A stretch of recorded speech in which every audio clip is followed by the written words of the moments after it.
শাবান মাস, যেটার আজকে 1 তারিখ শুরু হয়ে গেছে, চন্দ্র বর্ষে রাত আগে আসে, এই জন্য তারিখের হিসেব শুরু হয় সূর্য ডুবে গেলে, তখন থেকে নতুন দিন শুরু হয়।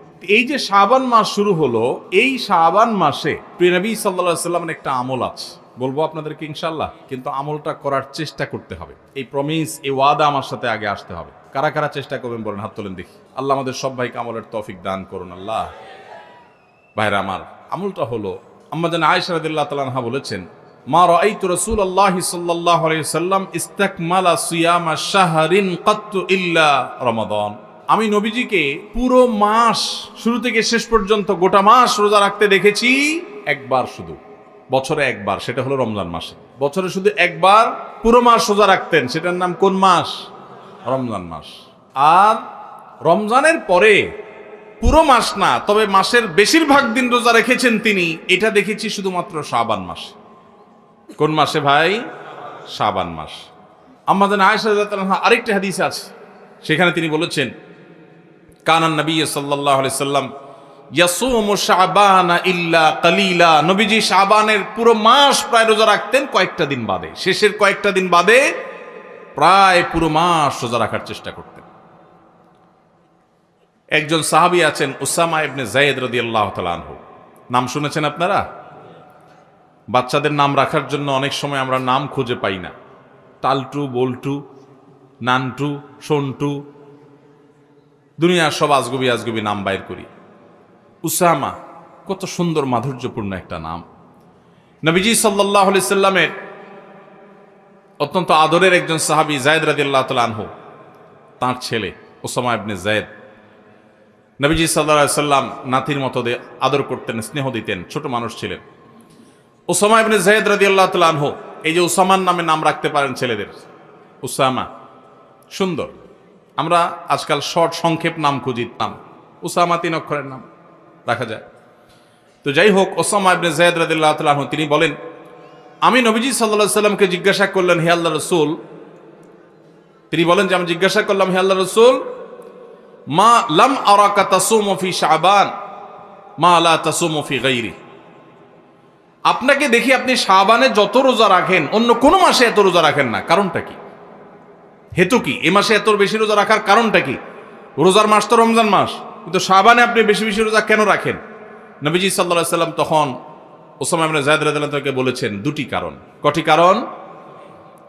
মনোযোগ দিয়ে শুনতে হবে কিন্তু।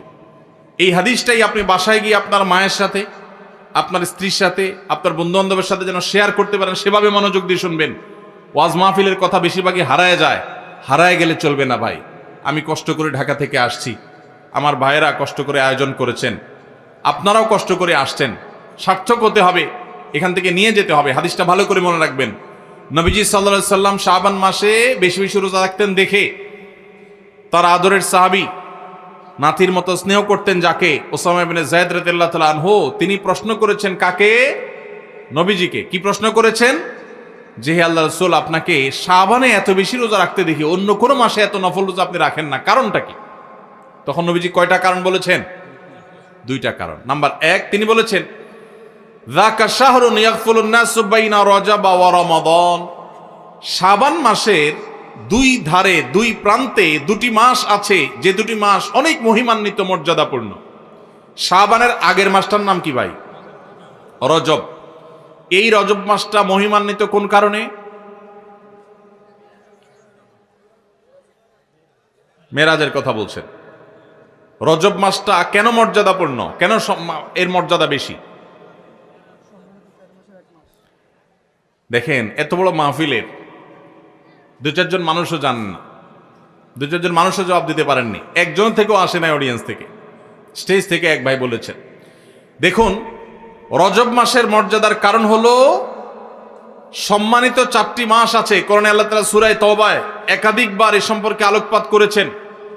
আল্লাহ বলেছেন, ইন্না ইদ্দাতাশ শুহুরি ইনদাল্লাহি 12 শাহরান ফি কিতাবিল্লাহি ইয়াওমা খালাকাস সামাওয়াতি ওয়াল আরদ মিনহা আরবাআতুন হুরুম।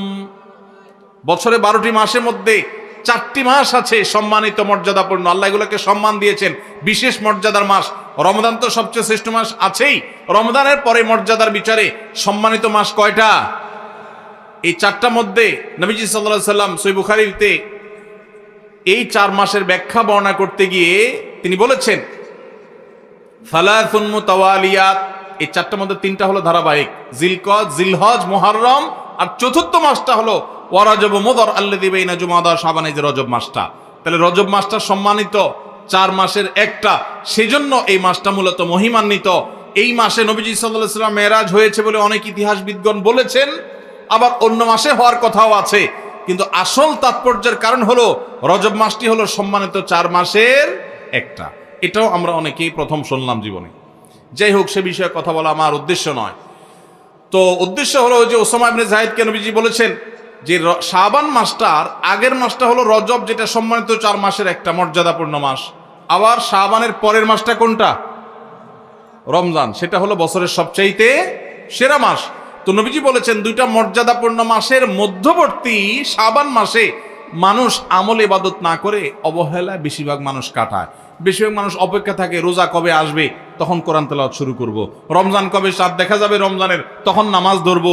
রমজান কবে শুরু হবে, তখন থেকে আমি তারাবি পড়া ধরবো, ভালো কাজ করা ধরবো। শাবান মাসে মানুষ রমজানের ক্ষণগণনা, দিন গণনা করতে থাকে, অবসর থাকে, অলসতা করে, অবহেলা করে। নবীজি বলেছেন মানুষ যেহেতু অবহেলা করে, এই জন্য এই সময়টাতে আমি বেশি বেশি নফল রোজা রাখি, কারণ যেই সময়টাতে মানুষ অবহেলা করে ওই সময় ইবাদতের আলাদা গুরুত্ব তৈরি হয়। ভোর রাতের সময় সবাই ঘুমায় থাকে, এই জন্য তখন তাহাজ্জুদ পড়লে সওয়াব বেশি। হুজুরের সবাই সালাম দেয়, রিকশাওয়ালা বেচারারা কেউ সালাম দেয় না। আপনি যা রিকশাওয়ালাদেরকে আসসালামু আলাইকুম বললেন কেন? কারণ তারা অবহেলিত, তাদেরকে মানুষ সালাম দেয় না। তাহলে তাদেরকে সালাম দিলে, হুজুরের সালাম দিলে যে সওয়াব হতো তার চেয়ে সওয়াব বেশি হবে, কারণ অবহেলিত, এদেরকে কেউ সালাম দিচ্ছে না। একজন গরিব মানুষ, একজন অভাবী মানুষ, সিএনজি চালক, তার গাড়িতে উঠছেন। মুসলমান হলে তার আচরণ হবে উঠে বসেই আসসালামু আলাইকুম। চেষ্টা করা যাবে না ইনশাআল্লাহ? যাদের গাড়ি আছে, কয়জন মানুষ গাড়িতে উঠে বসে ড্রাইভার সাহেবকে সালাম দেন? সালাম দেয়া তো দূরের কথা, উল্টা বেশিরভাগ গাড়ি মালিকদের একটা বদ অভ্যাস আছে, একটা বাজে স্বভাব আছে। আমাদের দেশে একটা বাজে কালচার প্রচলিত আছে, সেটা হলো গাড়ি মালিকরা গাড়ির কাছে আসেন, এসে ভূতের মতো অনেকে দাঁড়ায় থাকেন। ভেতর থেকে ড্রাইভার সাহেব বের হয়ে আসবে, ওনার দরজাটা খুলে ধরে রাখবে, তারপর উনি ভিতরে বসবেন। এই কালচারটা দেখছেন না দেখেন নাই? এই কালচারটাকে কেন খারাপ কালচার বলেছি? কারণ এটা হলো গাড়ি মালিকের মধ্যে প্রভু প্রভু ভাব আর ওই চালক ভাইটার সাথে দাস দাস আচরণ করার কারণে হয়। যে কাজে আপনার সহযোগিতা লাগবে, আপনার গাড়ি চালক, আপনার ব্যক্তিগত সহকারী, অবশ্যই তিনি আপনার সহযোগিতা করবেন। যেখানে কোনো সহায়তা দরকার নাই, হুদাই শুধু ভাব জাহির করার জন্য যেটা করবেন, এটা কখনো কোনো মুসলমানের আচরণ হতে পারে না। নতুন নতুন আমি কোনো গাড়িতে উঠলে, কোনো নতুন ড্রাইভার সাহেবের সাথে দেখা হলে দেখি যে সিট থেকে নেমে আসা শুরু করে। গাড়ি থামছে, এখন গাড়ি খুলবে, তো উনি তাড়াতাড়ি করে হ্যান্ড ব্রেক দেন, বেল্ট খোলেন, কেন? উনি নেমে আসবেন। আমি অনেক সময় বলি, ভাই নামতেছেন কেন আপনি? বলে স্যার দরজা খোলার জন্য। তো একে তো স্যার শুনলে আমার খুব রাগ লাগে, আমি তো স্যার কেন, ভাই বলা যায় না? দ্বিতীয়ত কথা হলো, কেন ভাই, আমার হাত তো সুস্থ সবল আল্লাহর রহমতে, আমি তো ল্যাংড়া লুলা না। গাড়ির দরজা খোলার জন্য ছোট্ট একটা দরজার লক, এটা ধরে টান দিলে দরজাটা খুলে যাবে। তো আপনি ওখান থেকে নেমে পুরা গাড়িরে তফ করে, এক চক্কর তফ করে এসে তারপরে খোলা লাগবে। দরকার কি এত কাহিনী করার? এই কাহিনীটার কারণে ক্ষতি কি হয় দেখুন। প্রথমত, ওই গাড়ি মালিকের ভিতরে অহংকারের প্রকাশ হয়। দ্বিতীয়ত হলো, গাড়ি চালক গাড়িটাকে স্টার্টিংয়ে রেখে এসে এই যে দরজা খুলতে পুরো গাড়িটা তফ করে আসা লাগে, এখানে অতিরিক্ত সময় নষ্ট হয় কি হয় না? এখানে গাড়ি চালকের সাথে দাসসুলভ আচরণ করা হয়, এটা আরেকটা। পাশাপাশি একটা ভয়ঙ্কর ক্ষতি হয় পাবলিক প্লেসগুলোতে। আপনারা দেখবেন, সেদিন আমি যশোর থেকে ঢাকা আসছি, এয়ারপোর্টে নামার পর দেখি আমার গাড়ি অনেক দূরে সিরিয়ালে আছে। তো খেয়াল করি নাই, বের হয়ে গেছি, মনে করছি বাইরেই আছে। পরে দেখি যে অনেক সিরিয়ালে আছে। পরে সিরিয়ালে থাকা দেখে আমি দেখলাম যে ডোমেস্টিক এয়ারপোর্টের ওখানে ছোট্ট একটু জায়গা, সব উল্টাপাল্টা গাড়ি পার্কিং করে রাখছে। কারোর হয়তো বস আসবে, সাহেব আসবে, ড্রাইভার সাহেব ওটা দাঁড়ায়া সে তামু খাইতেছে। এই যে গাড়িটা দাঁড় করা রাখছে, পিছনে 1 কিলোমিটার সিরিয়াল পড়ে গেছে। এর ফলশ্রুতিতে বহু মানুষের ফ্লাইট মিস হবে। আমি তখন আমার সাথে যারা ছিল তাদেরকে সাথে নিয়ে বললাম, চলো আজকে একটু ট্রাফিক গিরি করি। তখন চলে গেলাম, যে একটা একটা করে গাড়ির ড্রাইভারকে ধরে বললাম, ভাই কেন দাঁড়াইছেন এখানে, রং কেন পার্কিং করলেন? এতক্ষণ পর্যন্ত প্রহরী কাউকে দেখা যায় নাই। যখন আমি এই ডিউটি শুরু করে দিয়েছি, পরে দেখলাম যে প্রহরী সবাই এসে ভরে গেছে আমার চারপাশে। পরে বললাম, আপনাদের আজকে ডিউটি আমি করি, আপনারা শুধু তাকা তাকা দেখেন। হঠাৎ একটা সরকারি গাড়ি আসলো, বিরাট বড় স্টিকার দেওয়া, একেবারে রং ভাবে দাঁড়াইছে, ছোট্ট জায়গা, এরকম বাঁকা হয়ে এমন ভাবে দাঁড়াইছে, পিছনে আরেকটা গাড়ি চলে যাবে যে ওটা যাওয়ার রাস্তাটা বন্ধ হয়ে গেছে। অথচ এই গাড়িটা একটু সোজা হয়ে দাঁড়ালে, সাইড করে দাঁড়ালে ওই গাড়িটা যেতে পারে। গ্লাস নামাইলাম, ড্রাইভার সাহেব সিগন্যাল দিয়া, এরপরে বললাম তার ওই বসকে শুনায়া শুনায়া, বস বসা ভিতরে, বললাম, ভাই নতুন বাংলাদেশেও এই অহমিকাগুলো দূর করার সময় আসে নাই এখনো সে আগের অহংকার এখনো ধরে রাখছেন। আপনার এই রং ভাবে গাড়িটা দাঁড় করানোর কারণে পিছনে বহু গাড়ি সিরিয়ালে পড়ে গেছে। এটা বোঝার জন্য তো কোনো শিক্ষিত মানুষ হওয়ার দরকার নাই, কমন সেন্স থাকা যথেষ্ট, যে গাড়িটা আমি একটু সাইড করলেই তো অন্য গাড়িগুলো যেতে পারে। আমি ওই যে একটু আগে বলছিলাম, এই যে মাহফিলে আপনারা কত সুশৃঙ্খল, মাশাআল্লাহ, সেই আপনারাই যদি কেউ অটো চালক হন তো দেখা যাবে কল্লা ঢুকে দিছে, রিক্সা চালক ভাই মাথাটা ঢুকাই দিছে, আছে না নাই? এই শৃঙ্খলা বোধ যদি না থাকে, সে শত শত নফল নামাজ পড়েও ভালো মুসলমান হতে পারবে না। আমরা এটা জানি না। এই জন্য ভাই, আমাদের এই শৃঙ্খলা বোধ আমাদের মধ্যে জাগ্রত করতে হবে। চেষ্টা করা যাবে না ইনশাআল্লাহ? পরে এয়ারপোর্টে এসে আমার ডিউটি, কয়েক মিনিট ডিউটি করার পর দেখলাম যে মাশাআল্লাহ পুরা রাস্তা ক্লিয়ার হয়ে গেছে। এরপর পানির মতো গাড়ি চলে যাচ্ছে, জ্যামটা আমার থাকলো না। আমাকে ওখানকার দায়িত্বরত ভাইরা বললেন, ভাই আপনি সরেন, আমরা দেখতেছি। আমাকে আপনারা এতক্ষণ কইছিলেন, আজকে ডিউটি আমি করবো ইনশাআল্লাহ, বেতনটা আপনারা নিয়েন। তো আলহামদুলিল্লাহ মানুষগুলো সরে গেছে। তো এই জন্য ভাই, এই শৃঙ্খলা বোধটা অনেক বড় একটা ব্যাপার। এই যে মাহফিল ছাড়বে, মাহফিল ছাড়ার পর হইচই করে সব হুজুর কোন দিকে যাইতেছে, এই বেটারে গিরে ফেলাবেন, ঠিক আছে না? যে বেটা আমাদের এলাকায় আসছে, একটু না হাতালে কেমনে হয়। ময়মনসিংহ গেছি মাহফিলে, দেখি যে জামা টানতেছে, কাপড় টানতেছে, কেউ কেউ পারলে পিঠ হাতে দিতেছে, কেউ পারলে শরীর হাতে দিতেছে। তাই বললাম, ভাই হুজুরদের বা যে কোনো মানুষকে সালাম দিলে সওয়াব হয় জানি, হাতে হাত মিলায় মুসাফা করলে সওয়াব হয় সেটাও জানি, হাদিসে আছে, কিন্তু শরীর হাতাইলে সওয়াব হয় এটা তো জানতাম না। এটা আবার কোন সওয়াব? তো এই যে আবেগের নামে আমরা ভুল কাজগুলো করি, এগুলো করা যাবে? করা যাবে না। আল্লাহ আমাদেরকে বোঝার তৌফিক দান করুন। তো বলছিলাম, নবী করিম সাল্লাল্লাহু আলাইহি সাল্লাম ওই যে আমল শিখিয়েছেন, শাবান মাসে মানুষ অবহেলিত থাকে, সেজন্য এই মাসে আমলের গুরুত্ব বেশি। অতএব যেই কাজটা মানুষ অবহেলিত করে, গাড়ির ড্রাইভার থেকে কথাটা আসলো, গাড়িতে উঠার পর চালককে সালাম দিবেন আসসালামু আলাইকুম করে। যে মালিক গাড়িতে উঠে বসে চালককে সালাম দিতে পারেন, সেই মালিকের মধ্যে অহংকার নাই ইনশাআল্লাহ, তিনি বিনয়ী মানুষ। আল্লাহ আমাদের সব ভাইদেরকে বিনয়ী হওয়ার তৌফিক দান করুন। ওই যে গাড়িগুলো ড্রাইভার সাহেবদের দরজা খুলে দাঁড়ায় থাকে, কালচারটাকে খারাপ কালচার বলছিলাম যে কারণে, সেটা এখনো শেষ হয় নাই। ওই এয়ারপোর্টের বিষয়টা যে আসলো, সেটা কেন আসলো? এক একটা গাড়িতে ধরেন আপনি এয়ারপোর্ট, হসপিটাল, স্কুল, কলেজ, বিভিন্ন পাবলিক প্লেসে অনেক গাড়ি সিরিয়াল ধরে ধরে আসছে, একটা একটা করে যাত্রী নামাচ্ছে আবার চলে যাচ্ছে। দেখা যায় যে বিরাট ভিড় হয়ে যায়। এই ভিড়ের যতগুলো কারণ থাকে, এর একটা হলো এই কালচার। কেন? কারণ গাড়িটা এসে থামছে, যদি গাড়ি মালিক বা গাড়ির আরোহী তিনি সাথে সাথে পট করে দরজাটা খুলে নেমে যান, শেষ হয়ে যায়। রং সাইডে নামলে অনেক সময় গাড়ি চালক এসে দরজা খুলতে হয়, কিন্তু যখন বাম সাইডে আপনি নামবেন তখন তো সাইড করা, দুর্ঘটনার কোনো ভয় নাই, তিনি দরজা খুলে নেমে যেতে পারেন। কিন্তু চালক হ্যান্ড ব্রেক দিয়ে বেলটা খুলে উঠে এসে গাড়িটার চক্কর দিয়ে তারপরে দরজাটা খুলে ধরবে, আপনি নামবেন, আবার দরজা আটকাবে, আবার সে তার জায়গায় গিয়ে বসবে, বসে গাড়ি টান দিবে।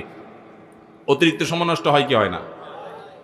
নামতে যত সময় লাগতো তার চাইতে 3 গুণ সময় অনেক সময় লেগে যায় এই প্রসিডিউর করতে গিয়ে। এটা করতে গিয়ে এক একটা গাড়িতে একজন মানুষকে ড্রপ করতে যদি লাগতো 1 মিনিট, সেটা লাগে 3 মিনিট। তাহলে এভাবে 50টা গাড়ি যদি যাত্রী নামায়, তাহলে 3 50 150 মিনিট নষ্ট হয়। এই 150 মিনিট যদি বেঁচে যেত, তাহলে এই জায়গায় এই জ্যামটা হতো না। আমি কি বুঝাইতে পারছি?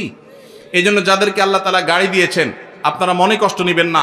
আল্লাহর ওয়াস্তে ভাবসাব ধরে ড্রাইভার এসে দরজা খুলে দাঁড়ায় থাকবে বৃত্তের মতো, গোলামের মতো, এই ছোট লোকের অপেক্ষা করবেন না। একটা হলো হাতে জিনিসপত্র আছে, বাচ্চা মানুষ, বৃদ্ধ মানুষ বা ওইরকম মহিলা মানুষ, আস্ত দিব্যি একজন সুস্থ সবল মানুষ, তিনতলা থেকে হন হন করে নামতে নামতে আসলেন সিঁড়ি দিয়া, গায়ের কাছে এসে আপনি এখন প্যারালাইসিস হয়ে গেছে, আপনি এখন দাঁড়ায় রয়েছেন। এটা কোন স্বভাব ভাই? এই সংস্কৃতি, ওই যে গাড়ির মালিক ওই ভাব জাহির করতে হবে, এই সংস্কৃতি আমাদের দূর করতে হবে এই জন্য গাড়ি মালিকদের নিয়ত করতে হবে। আশা করি আমরা এই চেষ্টাটা করব। তো আমি যেটা বলছিলাম, ড্রাইভাররা তাদেরকে সালাম দেন কিনা, কাজের লোকরা সালাম দেন কিনা, রিক্সা চালককে সালাম দেন কিনা, যদি দেন, তাদেরকে কেউ দেয় না, আপনি দেন, তাহলে অন্য মানুষকে, একজন হুজুরকে সালাম দিয়ে যে সওয়াব হবে, ওই যে অবহেলিত যাকে কেউ সালাম দেয় না, সেখানে সালামের কালচার যদি আপনি জিন্দা করেন, সওয়াব একটু বেশি হবে তাহলে এই যে শাবান মাসে নবীজি বেশি বেশি রোজা রাখতেন, কেন? কারণ অবহেলিত মানুষ কেউ এটা করে না, এই জন্য তিনি বিশেষভাবে এই মাসে নফল রোজা রাখতেন, এই জন্য তার অনুসরণে আমরাও রাখবো। দ্বিতীয় কারণ তিনি বলেছেন কেন তিনি এই মাসে বেশি রোজা রাখেন, ওই যে ওসামা ইবনে যায়েদ রাদিয়াল্লাহু আনহুকে দুইটা কারণ বলেছেন। এর মধ্যে একটা হলো শাবান মাসটাতে মানুষ অবহেলিতা করে, আমল ইবাদত একটু কম করে, কারণ রমজান আসবে আসবে বলে অপেক্ষা করে, সেজন্য তিনি এই মাসে বেশি বেশি আমল করেন, কারণ অবহেলার টাইমের আমলের গুরুত্ব একটু বেশি। দ্বিতীয় কারণ হলো তিনি বলেছেন যাকা শাহরুন ওয়া হুয়া শাহরুন তুরফাউ ফীহিল আমালু ইলা রাব্বিল আলামিন। শাবান মাসে বান্দার আমলনামা আল্লাহর কাছে উপস্থাপন করা হয়, ফেরেশতারা রিপোর্ট জমা দেয়। ফাউহিব্বু আন ইউরফা আমালি ওয়া আনা সাইম, নবীজি বলেছেন আমি চাই আমার আমলনামা যখন ফেরেশতাদের কাছে পেশ করা হবে তখন আমি যেন রোজাদার থাকি। কারণ আপনি কোথাও চাকরি করেন, সিরিয়াস ডিউটি করেন, একবারও আপনার বস আসে না, একটু মোবাইলটা মাত্র হাতে নিছেন ফেসবুকটা টিপার জন্য, আর তাকায় দেখেন পিছের দিকে বস এসে দাঁড়াইস, মেজাজটা কেমন লাগবে বলেন? খারাপ লাগবে না? আর আপনি অন্য সময় যাই করেন না করেন, খুব সিরিয়াস মুডে কাজ করতেছেন, পিছনে তাকায় দেখেন মালিক এসে দাঁড়াইস, কলেজেটা শান্তি হয়ে যাবে না? যাক মাশাআল্লাহ, এই বেচারা এসে আমরা যখন কাজে দেখবে বলবে বাবা খুব ভালো মানুষ, তো বেতন বাড়বে, তাই না? নবীজি সাল্লাল্লাহু আলাইহি সাল্লাম বলছেন যে আমি শাবান মাসে বেশি বেশি নফল রোজা এই জন্য রাখি, ফেরেশতারা আমার সারা বছরের আমলনামা আল্লাহর কাছে রিপোর্ট জমা দেন, সারা বছর কি করেছি না করেছি তার সব হিসাব জমা দেন। আল্লাহ যখন আমার হিসাবের প্রতি মনোনিবেশ করেন, ওই অবস্থা যদি আল্লাহ সুবহানাহু ওয়া তাআলা তিনি দেখতে পান যে তার বান্দা আমি রোজা আছি, তাহলে আল্লাহ একটু অনুগ্রহ করবেন, এই জন্য আমি এই মাসে রোজা রাখি। তাহলে নবীজি সাল্লাল্লাহু আলাইহি সাল্লাম শাবান মাসের রোজা দুইটা কারণ পাওয়া গেল, এক তো হলো গাফলতির সময় সেজন্য তিনি রোজা রাখতেন, দ্বিতীয়ত হলো এই মাসে বান্দার আমলনামা পেশ হয় সেজন্য তিনি রোজা রাখতেন। এই দুই কারণ আমাদের বেলায়ও আছে না নাই? তাহলে আমাদের রোজা রাখা উচিত না উচিত না? চেষ্টা করবো তো ইনশাআল্লাহ। ভাইরা আমার, একটা প্রশ্ন আপনাদের মনে হইতে পারে, সেটা হলো আমরা তো শুনছি মানুষের আমলনামা সকালে বিকালে আল্লাহর কাছে জমা হয়, ফেরেশতারা জমা করে, আবার এখন শুনলাম শাবান মাসে জমা হয়, তাহলে দুই রকম হলো যে? এর উত্তর হলো আল্লাহ রাব্বুল আলামিনের কাছে আল্লাহর ফেরেশতারা মানুষের আমলনামাকে তিন ধাপে, তিন স্তরে, তিনটা লেয়ারে, তিনটা সময়ে আলাদা আলাদা ভাবে উপস্থাপন করে। একটা হলো প্রাত্যহিক রিপোর্ট, প্রাত্যহিক আমলনামা, ডেইলি, প্রতিদিনের আমলনামা সকাল এবং সন্ধ্যায়, সারা রাত আপনি কি করেছেন, ওয়াজ শুনেছেন না গান শুনেছেন, ভালো কাজ করেছেন না মন্দ কাজ করেছেন, সারা রাতে কি করেছেন, প্রত্যেকটা মানুষের হিসাব আল্লাহ রাব্বুল আলামিনের কাছে প্রত্যেকটা ভোরে ওই রাতের ডিউটি থাকা ফেরেশতারা জমা দেন। আবার সারাদিন আমরা যা করি না করি, সন্ধ্যায় সারাদিনের ডিউটিতে রত ফেরেশতারা আল্লাহর কাছে জমা দেন। তাহলে বান্দার আমলনামা, বান্দার রিপোর্ট জমা দেওয়া হয়, একটা হলো প্রাত্যহিক, প্রতিদিন, সেটা কখন? সকাল এবং সন্ধ্যা। বান্দার আমলনামা জমা দেওয়া হয় আরেকটা লেয়ারে, সেটা হলো প্রত্যেক সপ্তাহে 2 দিন, সোমবার এবং বৃহস্পতিবার। নবীজি সাল্লাল্লাহু আলাইহি ওয়াসাল্লাম যেন সোমবার বৃহস্পতিবার রোজা রাখতেন, কারণ সোমবার এবং বৃহস্পতিবার বান্দার আমলনামা ফেরেশতারা আল্লাহর কাছে পেশ করেন। তাহলে একটা হলো ডেইলি আমলনামা পেশ, সেটা সকাল সন্ধ্যা, একটা হলো সাপ্তাহিক আমলনামা পেশ, সেটা হলো সোম বৃহস্পতি, আর একটা হলো বার্ষিক রিপোর্ট পেশ, সেটা কখন? শাবান মাস। বিভিন্ন অফিসে যারা চাকরি করেন মাসের হিসাব দেওয়া লাগে একরকম, ডেইলির হিসাব দেওয়া লাগে আরেক রকম, বার্ষিক রিপোর্ট দেওয়া লাগে আরেক রকম, আছে না নাই? ঠিক একইভাবে আল্লাহ রাব্বুল আলামিনের কাছে আমাদের আমলনামা পেশ করা হয়।